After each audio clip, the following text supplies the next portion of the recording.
My name's Sam Nutt, and this story actually begins in the 1970s when my parents returned to Canada after a 5-year posting in Africa.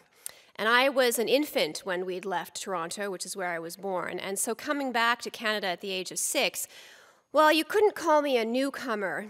I was nevertheless utterly unfamiliar with this country.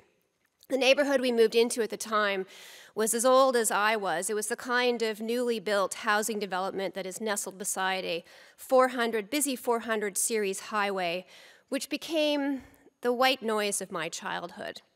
And my friends and I, we were a mix of first-generation kids from Italian, Greek, Scottish, Portuguese, Eastern European, Indian, and Caribbean families. And we would ride around those streets, hanging off the back of our banana seat bikes, helmetless, through endless summer days and nights. And we would return home when someone was hungry or bleeding, or maybe both. And you know, that's just how kids were raised in the 70s and into the early 80s. It is a miracle there are any Gen Xers left alive at all. And what did that freedom do? It turned us into the kind of hyper-vigilant parents who bubble wrap their kids every time they leave the house. From one extreme, another is always born. And so coming from Africa, I was a pro at summer. I faced it shoeless and bronze-skinned like Jodie Foster in that Coppertone baby ad. I also hardly ever wore clothes, like ever wore clothes. Never. My poor mother, she tried, unsuccessfully, and it turns out that Canadians are a little more prudish than Africans when it comes to nudity. Perhaps it's our climate. You know, at a certain point, if you don't cover things up, they might just fall off. But in any event, I owned that first summer in the nut house.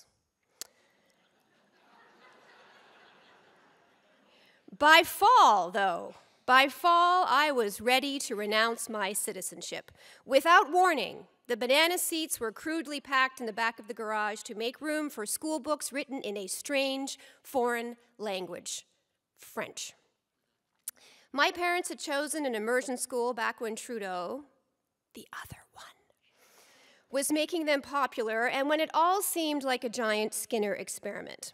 The teachers refused to address the children in English, which I am not sure did much for my French proficiency, but certainly instilled in me a lifelong sensitivity to other people's facial expressions, especially ones that imply I'm an idiot.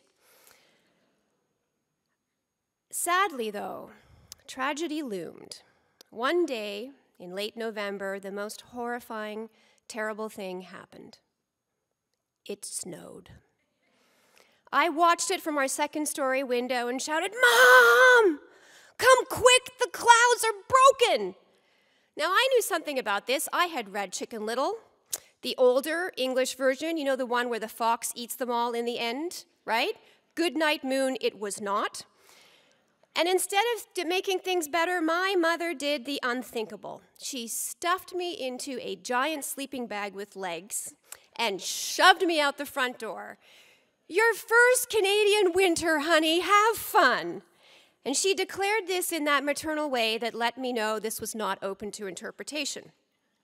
And I was filled with panic and dread and possibly pee, because that's what happens the moment you stick a kid in a snowsuit.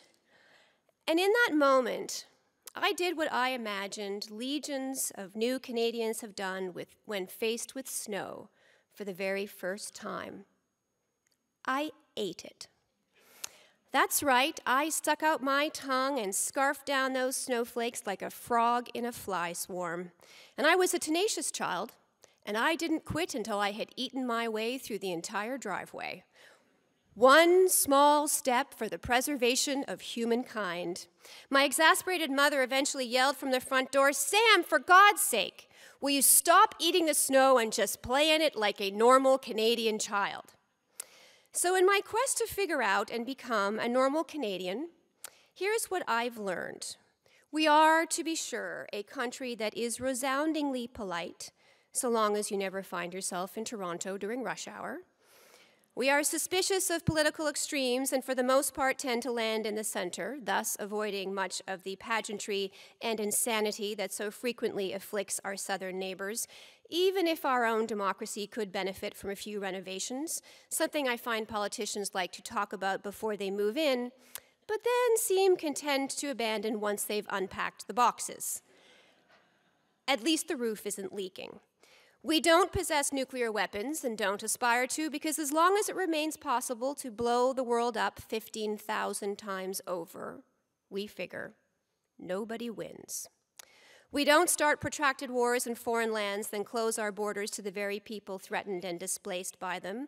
At least, we try not to. And we believe that healthcare should be free and available to everyone, mostly, whereas guns should not. Ideally. We also advocate for tolerance and diplomacy over nativism and pugilistic ultimatums, though not always, and only when it doesn't compete with our economic interests, or how else to explain a $15 billion arms deal to one of the most notoriously despotic and human rights abusing countries in the world. Similarly, we champion peace, humanitarianism, and good governance on a global stage, but as long as it's not too expensive. At a time when the world is facing the worst refugee and famine crisis since World War II, our contributions to humanitarian spending have declined to 1/4% of our national wealth. 1/4%, even though the UN target of 0.7% was set by our very own Lester B. Pearson in 1969. We pay tribute to our First Nations communities at official events, and we launch public inquiries, and we craft heartfelt apologies, but 1/4 of them still persist under a boil water advisory. Indigenous women are missing and murdered at rates far above the national average, and children on reserve remain up to 4 times more likely to die by the age of 5 than other Canadian children.